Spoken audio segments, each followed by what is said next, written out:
Back at it again.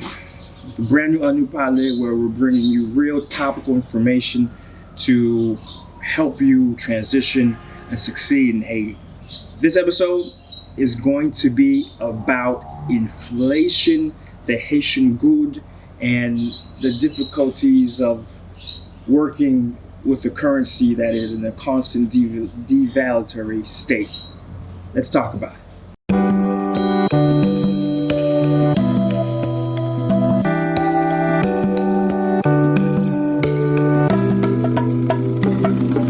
So as folks who are particularly experienced with coming to the country may be aware of and know, the gourd has lost a lot of its value vis-a-vis the dollar and vis-a-vis other currencies, including the euro and the Canadian dollar, but not as much as the US. Let's talk about this, right? Now, my background is economics, both my undergrad and grad at the great Florida State University, Seminoles, is where I did my schooling. So even though my domain is more in technology now, both professionally and the company that I run, I still am very passionate about economic issues, right? Especially as a businessman, even though at the micro level things behave and your focus is a lot different from someone who's more focused at the macro, it is still really important that we talk and address those issues, because at the end, the macro affects the micro. And so the currency has devalued since I've been here. When I first got here, it was about $61 would give you 60 gourdes, right? And the exchange rate was basically $1 to 60 gourdes. And now we've just crossed a threshold of $1 is equal to 80 gourdes, right? And that's in effect, depending on how you're doing your math, right? That's a 20% devaluation. That equates to a 30 to 40% drop in the value of a currency in a very, very short amount of time, right? Within a period of going on those 2 years, but really over the past year, we've seen the currency plummet. And so how does a business function in that sort of environment? Because the implications are things are more expensive and everything in this country is imported, everything. And so what that means is that if your business model is particularly dependent on those imports, you're seeing an increase of that same percentage. And as a business, you're gonna try to pass that on to the consumer in some form, way, or fashion to keep your margins the same. So ultimately, the loser becomes here the average buyer here in this country. In addition to the salary workers, right? Because the salary workers aren't pegged to the currencies fluctuations, right? So if someone who's making a certain amount of money in gourd, and now the currency decreases, their income thus has decreased in twofold, not only in terms of their purchasing power, right, in terms of what they could buy, but the value of their savings and the value of their wealth, particularly if it was held gourd, goes down, right? And so what I want to talk about really is twofold, right? Sort of the reasons why we're seeing these sort of currency devaluations. And secondly, what does that mean to you, the business person on the ground, and how do you react in that sort of environment? So let's talk about the history behind why the gourd is so bad. The short answer is we're not exporting enough, right? We don't have enough goods to provide the international market so that our currency has enough demand ultimately to exchange for those goods, for those products, right? And that goes, really got to trace that back to when we became a full-fledged democracy in 1986, and we were exposed to neoliberal sort of policies of opening up your market and allow folks to, different countries will specialize based on what the market demands. But the reality is, when you see countries that have been more successful with neoliberalism, right? Those neoliberal policies. You see that they tactically protected certain industries, right? Insulated them through higher tariffs for the competing products, to outright just banning, a certain amount of exterior international products from entering the country, to allow those companies that they deemed important time to mature, time to improve their processes, and then ultimately, as time went on, lowered some of their barriers to allow these other competitors come in, but still had a firm or an entity that could compete without totally being priced out the market, right? Initially, you see things like that, and some of the things continue to this day. You don't really see a 100% open market as you see here in Haiti. Haiti has very little of those prior major industries that we had. For example, we had a major sugar company that under Devaluation, that to the point where we even had a train system that connected where they were in central Haiti to the ports here in Port-au-Prince. And so, that's one.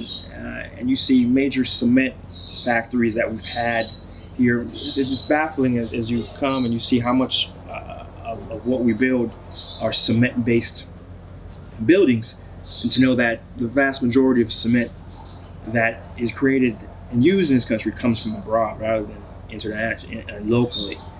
And the list goes on and on and on in terms of, from steel, from salt, from alcoholic products. I mean, so much of cola and drinks, so much of what we produce come in from abroad instead of being produced locally, when at a time they were majority produced locally for some export, right? So when you take a second and you really try to understand those implications, you see that ultimately we stand now with a currency that continues to lose value. It's really because that particular. The second is government deficits, right? And we, for many years, had a expenditure rate that is much lower than our income rate, right? And whenever you have governments running deficits, they have to borrow generally to make up the gap, or print money, right? And Haiti doesn't have much confidence internationally with its political instability and corruption. And so, in effect, they've had to create money, right? Not as literal as printing, but that creation of money to cover their deficit has pseudo facto devalued their currency. Why we have those issues is that we have an import structure that allows certain companies to not pay tax on the imports that they bring in. And a lot of those franchises, as they call it, are provided. The process is arguably very opaque, right? And we're using a lot of dollars, because one of the bigger revenue sources for the government is imports, is the import tariffs. And when you're just doling out exceptions to your biggest revenue source, it's not going to end well, right? And so there's been a lot of push ideas to try to reduce that, perhaps through a much lower import taxes, foreign import taxes, as much as 30% on some products, and lower to maybe a flat 5% across the board, but remove the exceptions, and everybody, no matter what the reason, except for maybe ones of national importance or manufacturing, intermediary, everything else gets a tax, right? And this would hopefully increase the revenue, but should certainly increase the revenue that the government receives, and lower the deficit, and thus lower the currency push negative towards the bottom, right? And finally, you have instances of, ultimately, you do have a foreign exchange market where currency is traded, And a good part of currency valuation is ultimately a vote of confidence of how government institutions and bodies are doing. And a recent amount of protesting occurring around different very important issues has lowered a certain degree of confidence of the international market, the currency exchange, in the country, in the economy of Haiti, which has been reflected in the currency itself. Right? So you have those three factors of, again, we don't have much to export and provide to the international market in terms of products that would have a direct effect in terms of the need of our currency to pay for those products, conversion-wise. We have a government deficit that's occurring every year. It's getting larger every year. Right? And then, and as I mentioned before, we have just a general negative perception of the Haitian economy and the political stability that's driving down the foreign exchange market and the vote of confidence ultimately. So, what does that mean to you? What does all this mean to you, where you have a currency that is, potentially going to continue to decrease as a business person? That means if you're coming to the country, it's you have to be very cognizant of the fact that if you're going to rely on imports into the country, you're going to lose money.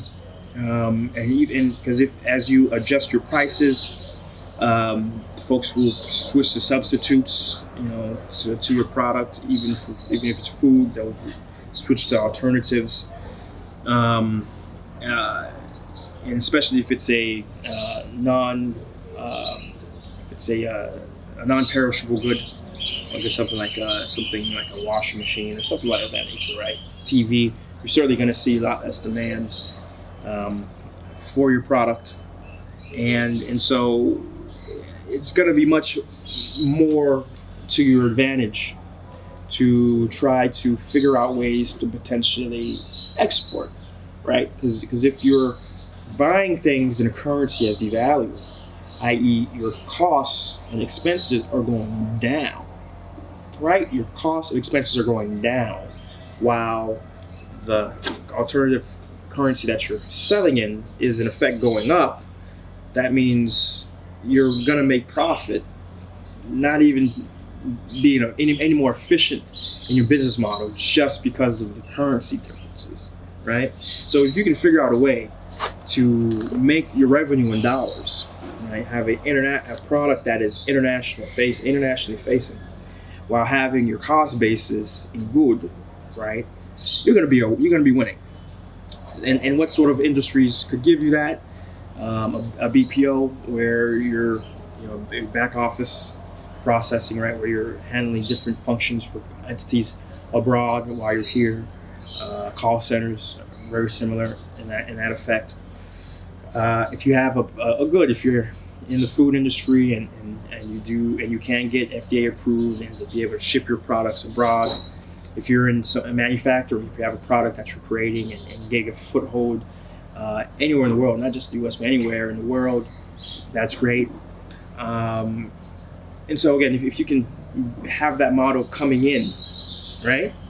Others, for example, tourism, again, in hotels and things of that sort, it's not easier to price in good, even though legally you used to have to price in good. It's easier to price in dollars and keep your good pegged to the dollar, because the people coming in, they have dollars, right? And so they can pay in dollars, unlike domestic folks who are directly experiencing the increase in their cost basis. So that is certainly something you want to keep in mind.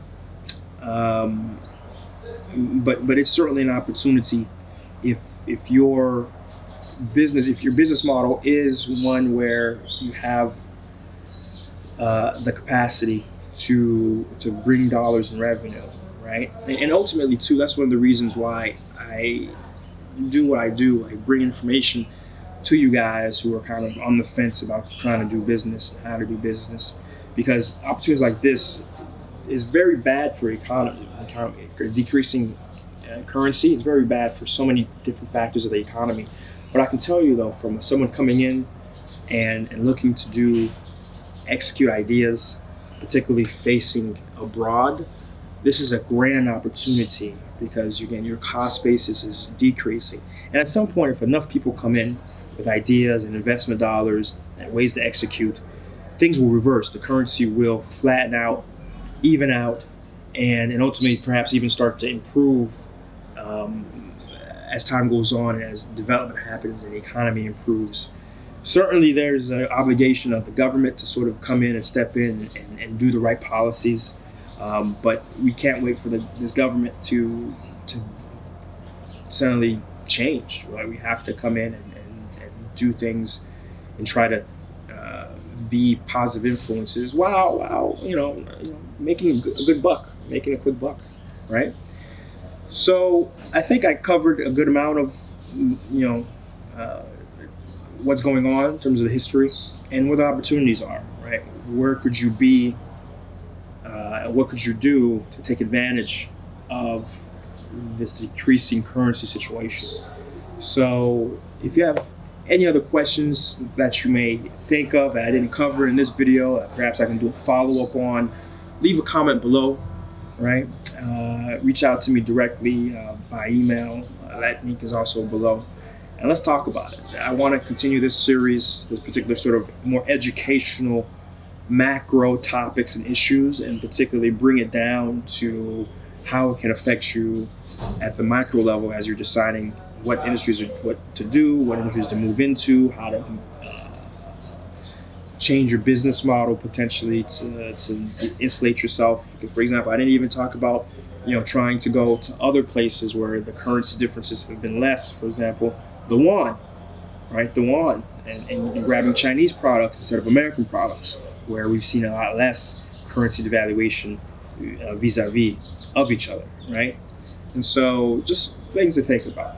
Until we're back at it again, we'll be back at it again.